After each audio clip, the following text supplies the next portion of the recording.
ejemplo, son los movimientos naturales. Muchas de estas cosas que están viendo aquí son de Lecoq, maestro francés que trabaja teatro físico. Hay muchas personas que hablan sobre este término. Todo teatro es físico, es verdad. Pero bueno, así fue categorizado. Los movimientos naturales es un estudio que hicieron a través de preguntarse cómo se mueve el cuerpo humano. Y no solo el cuerpo humano, sino los animales, diversos seres vivos, ¿no? La ondulación vendría a ser algo como esto. Ondulas, ondulas, ondulas. ¿Sí? La eclosión sería algo como esto, que está en todo movimiento natural del cuerpo, del ser vivo. Abrir y cerrar la eclosión. Y luego tienes la oscilación. Oscilación. Entonces es un estudio a través del cuerpo de diferentes formas de movernos. Claro, suena muy como, ay, pero qué específico, no sé, pero funciona. Cuando tú lo vuelves consciente en el cuerpo, lo vuelves consciente en escena, y ahí es donde empiezas a encontrar maneras de hacer que el público reaccione de repente de maneras que a ti te suman para contar una historia, para hacer reír, para hacer llorar, para lo que necesite la obra, ¿no?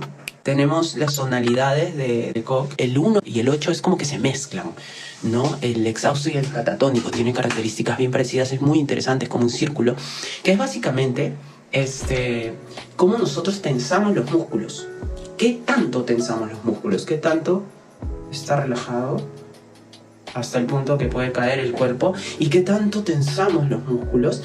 Y la segunda cosa, que son dos aspectos o elementos importantes para las tonalidades como ejercicio, es bastante complicado explicarlo por aquí, pero bueno, me atrevo, es la mirada. Puede ser la mirada fija o la mirada que varía. Varía.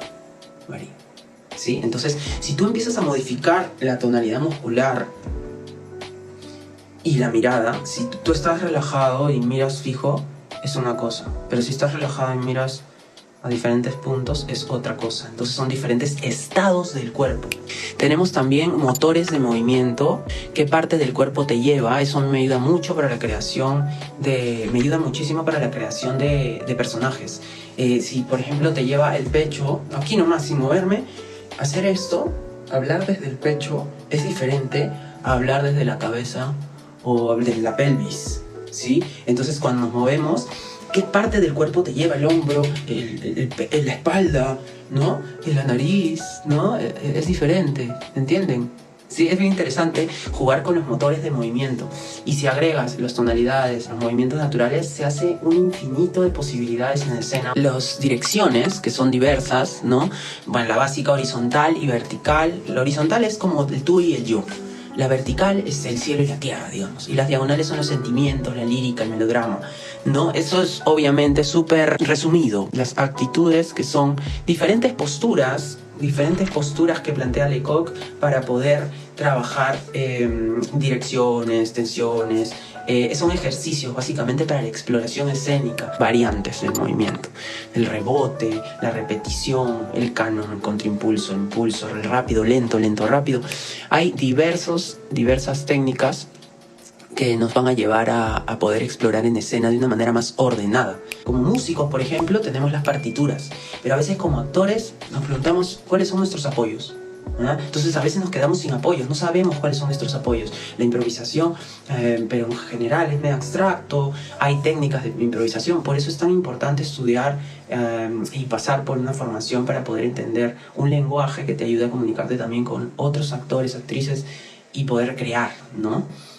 Además de eso, nos ayuda a poder volver, cuando nos perdemos en escena, poder volver y agarrarte de la técnica, que es tan importante. ¿Cómo se puede manejar el cuerpo para utilizar estas técnicas? Lo primero que tenemos que hacer es entrenar nuestro cuerpo, o sea, estar ejercitados, tener una rutina de ejercicios, estar en forma, digamos, para poder tener la energía necesaria, no lesionarnos, la musculatura correcta para poder ejercer ciertos movimientos no cotidianos que nos requiere el teatro. En este caso, en el caso mío, que yo trabajo desde ahí, desde Lecoq, es, por ejemplo, trabajar las tonalidades musculares. Diversas tonalidades, relajado, que los músculos no tienen tanta tonalidad, entonces el esqueleto empieza a caer al suelo.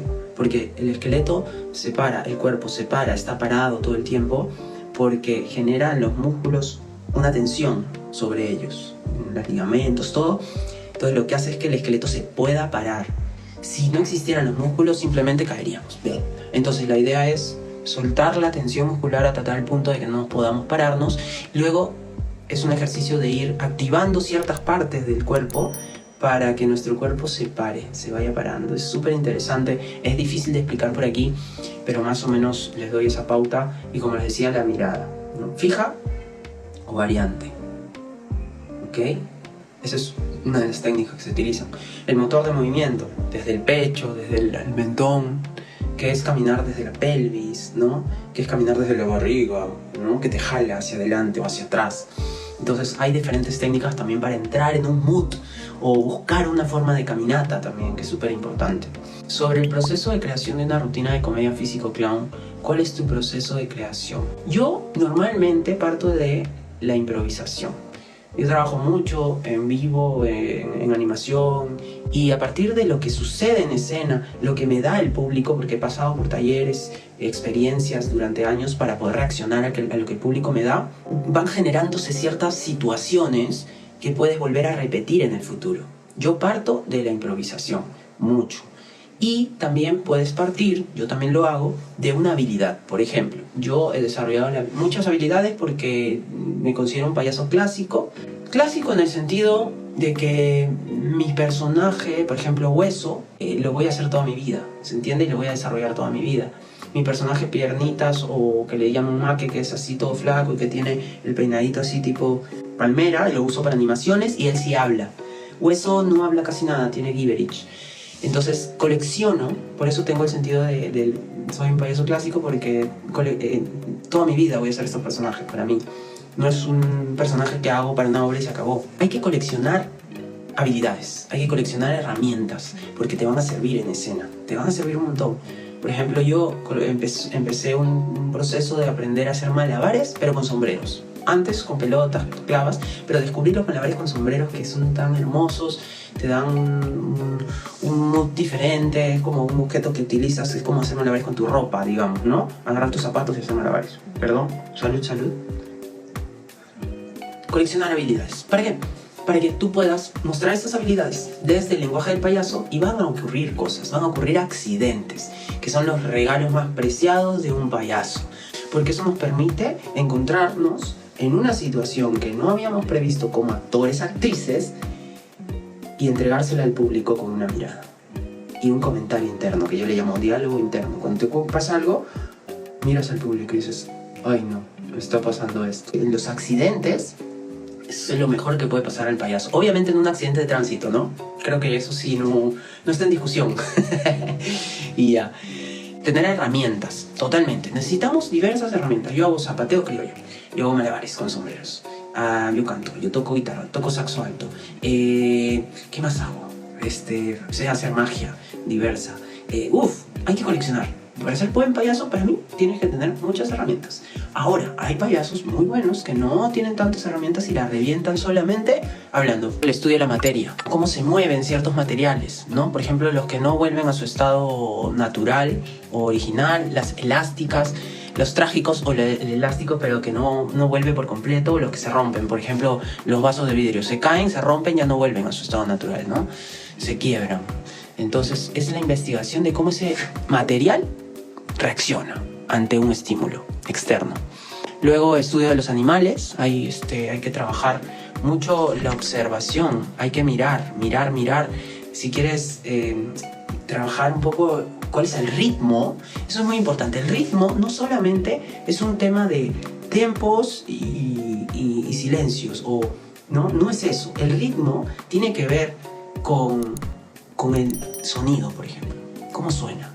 El ritmo tiene que ver si tiene una tendencia a ondular, si tiene una tendencia a oscilar, si es fuego, si es aire, este personaje. Entonces, cuando, por ejemplo, tú dices, pucha, quiero hacer una ballena, ya, estúdiala, mírala. Si puedes verlo, ahora con internet puedes verla. Obvio, en vivo sería mucho mejor. Es grande, su movimiento es continuo, está en el agua, entonces es predecible, puedes ver que sea predecible. Hay todo un estudio sobre ese tipo de movimientos predecibles, no predecibles, el aire, el fuego.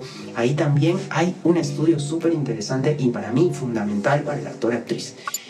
Los elementos naturales. El agua El fuego es más la refrigeración y el diafragma, el aire, más los brazos sosteniéndolo todo. La tierra es como amasar con las manos. Es toda una investigación muy interesante que para mí ha sido fundamental en la formación que tuve con Fernando Castro y Diego Sakurai en Edu, en la compañía de teatro físico. Ha sido un regalazo para mí.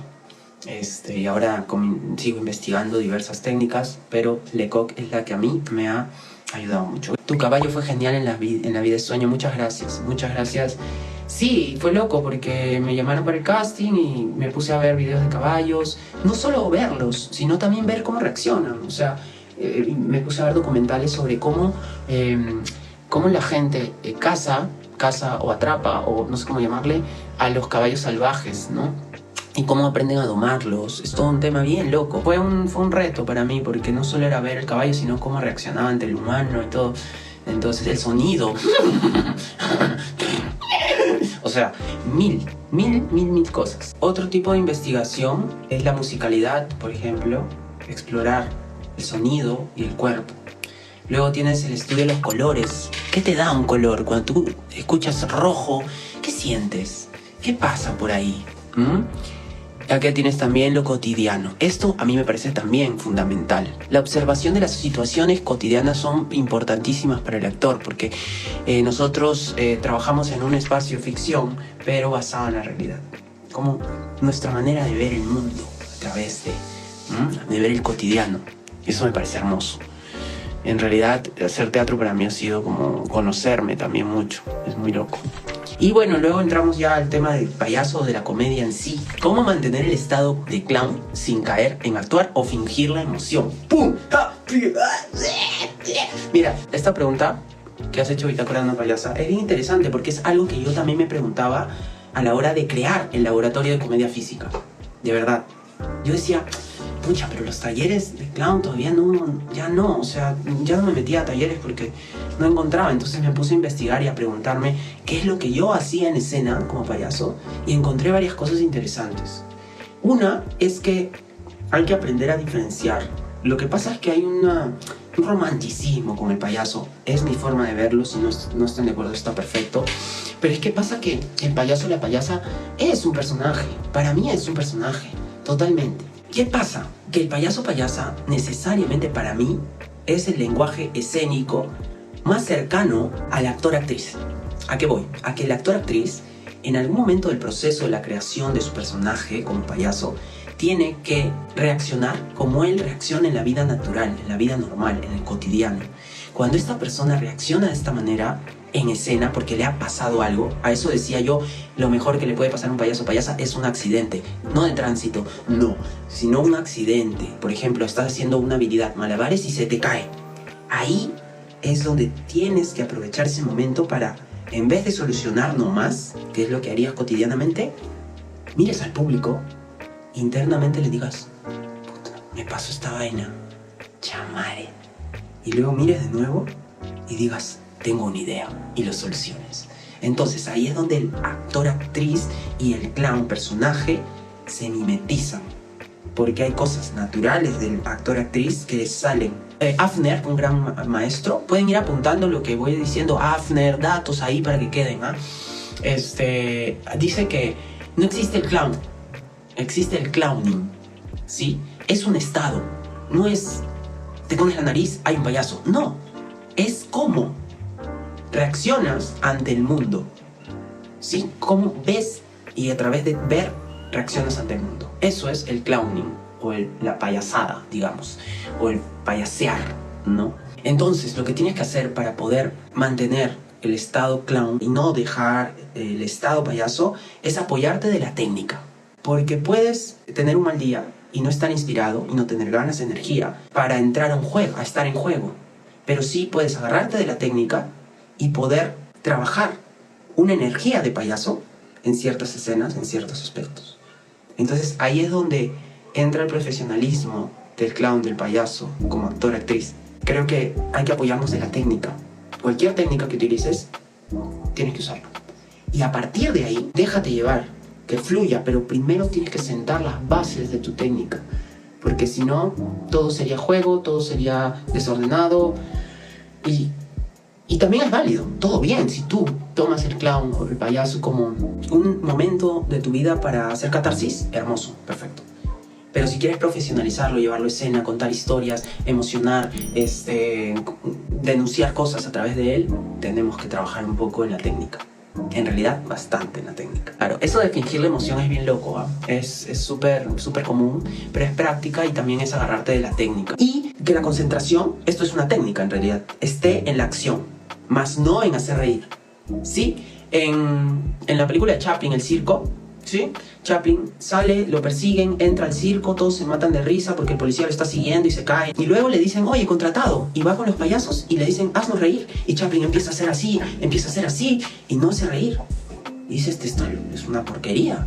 Y de pronto lo persiguen de nuevo y entra al circo y todo el mundo se ríe. Chaplin está en su acción. No está pensando, voy a hacer reír. Ahí es donde hay que separar al actor y al personaje. Es difícil, es raro, es medio psicópata, pero es así. El actor, cuando sale a escena, quiere hacer reír. Y dice, voy a hacer reír. Y en este momento hacer llorar. Y en este momento conmover, no sé. Pero el actor, el personaje, lo que tiene que concentrarse es en su acción. Él entró a barrer y quiere barrer bien. Él quiere hacer su trabajo perfecto. Pero ¿qué pasa con el payaso? Que ese personaje no es bueno para nada. Normalmente. Entonces va a hacerlo mal, porque no tiene la capacidad de hacerlo. Y eso es lo divertido del payaso. Quiere hacer bien algo y nunca lo hace. Tal vez por ahí te sorprende y lo recontra hace bien. Y eso es súper loco. Y ahí es donde rompe y genera risa, ternura, empatía. Lógica, claro. El juego, que básicamente para mí es el impulso, es el trance, que nos han quitado esta idea de trance. El trance que nos están quitando en la educación tradicional, nos han quitado el trance. Está mal meterte en tu mundo y estar en tu locura, en tu creatividad mental, que todo el tiempo funciona el cerebro. Entonces, eso habla mucho Ken Johnston en el libro de Impro, muy interesante, se los recomiendo. El trance como aquella conmoción que se va construyendo con el espectador, esa capacidad de poder leer lo que inconscientemente desea, la disposición de los sentidos, estar dispuesto 100%. Todos los sentidos son un montón de sentidos. Existe el sentido del humor, existe el sentido de la intuición, o sea, hay muchos sentidos, solo que bueno, nos han enseñado que son 5, ¿no? Vamos a ir terminando.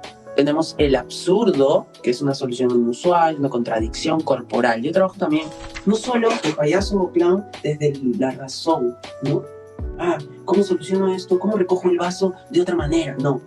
También la contradicción corporal. Si yo giro hacia allá y me muevo hacia atrás, ¿qué pasa ahí?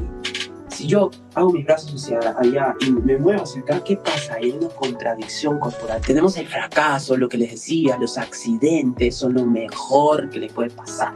¿Qué hace el payaso? El payaso sale a escena, instala una rutina. Por ejemplo, entra a barrer, pin. Instaló una rutina. Entra a recoger algo. Entra a pegarle a alguien.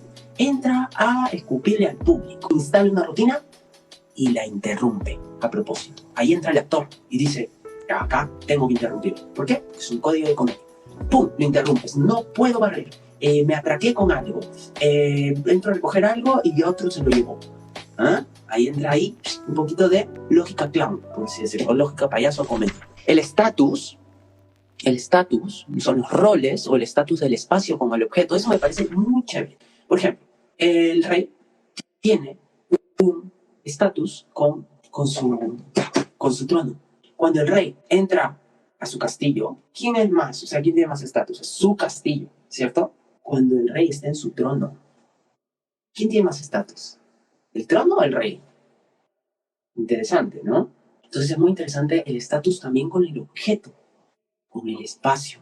Por eso es que el payaso puede jugar con el estatus de la pelota que la agarra y la mueve. ¿Sí? Está aquí. ¿Qué? Eso me enseñó Gonzalo, un gran amigo. Le pregunté cómo se llamaba la magia que le ocurre a la persona. La magia que te ocurre a ti, ¿no? Que agarras. Me ocurrió a mí la magia, yo no la hice. Se llama magia perversa, que tiene otro nombre más también. La empatía es súper importante. La simpatía es diferente. Bueno, no voy a ahondar en esto porque si no nos demoramos mucho. Y la risa también es un elemento, ¿no? La consecuencia de la intención, separar al clown como el actante. Acá ya hay mucho por conversar, así que lo voy a dejar ahí. Bueno, esta es la técnica aplicada. Por ejemplo, el rapport, que es la conexión con el público. La quietud. Es súper importante en la comedia. La quietud es fundamental para la comedia. Fundamental, la quietud. Si yo hago, a ver, voy a intentar hacer algo. Y hago esto y me cae y muestro al público que me está pasando algo. Ahí hay algo, ¿no?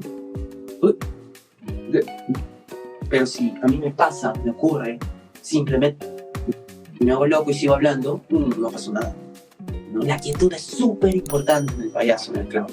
El diálogo interno es fundamental, que es como el compartir con el público. A veces se dice en la mirada, ¿no? Conecta con la gente, conecta, engancha. ¿Qué es eso? ¿Qué significa mirar al público? ¿Cuándo miras al público? Yo tengo una teoría que es mirar al público cuando quieres comentar. Así no hables. Cuando te ocurre algo, miras. Entonces ahí a veces es esto de mirar al público nomás y miras todo el tiempo, no. Mira lo que estás haciendo. Entonces ahí hay por explorar mucho. Tienes el slapstick también, que son los accidentes, los golpes, las caídas, el cuerpo como absurdo, el objeto como obstáculo, el otro como obstáculo también. Luego tienes el cuerpo cómico, que es la contradicción corporal, desde mi forma de verlo, el gesto como consecuencia y como propuesta, y la escucha, que es fundamental también. La escucha con el público, con tu compañero. Por ahí hay conceptos sueltos, que la acción es la reacción en realidad, que es lo más importante, la reacción. Es súper importante que los sentidos estén lo más abiertos posibles, que estén dispuestos a cualquier cosa. ¿Y qué pasa? Que no son 5, pues. Acá, según Jorge Costa, que también ha investigado sobre los sentidos. Por ejemplo, los convencionales, que son la vista, la escucha, el gusto, el tacto, el olfato. Pero tienes abstractos, que son el pensamiento, la imaginación, la voluntad. Luego tienes la memoria, el instinto, la intuición. Luego tienes el equilibrio, el ritmo, la gravedad, la ubicación, la coherencia de principio a fin y el sentido del humor. Es súper interesante esto, porque pensamos que tenemos 5, pero hay más. Y hay más emociones también, que ahora último han hecho un estudio y las están nombrando. El trabajo sucede en el escenario. El efecto ocurre en la mente y en el cuerpo de la audiencia. A veces sobreexplicamos en el escenario, ¿no? Sobreexplicamos lo que queremos decir, pero no. El efecto mágico ocurre en la mente de la gente. Entonces tampoco hay que subestimar el público. Espero seguir compartiendo información con ustedes porque me encanta. A mí me ayuda también a seguir investigando, me ayuda a poder ordenar mis ideas, compartir la información, que no es algo creado por mí, no he inventado, he investigado. Hay cositas que sí, digamos, estoy investigando que tal vez ya exista en la investigación, pero es mi proceso, estoy en eso, gracias por eso y gracias por estar acá. Nos vemos, gracias.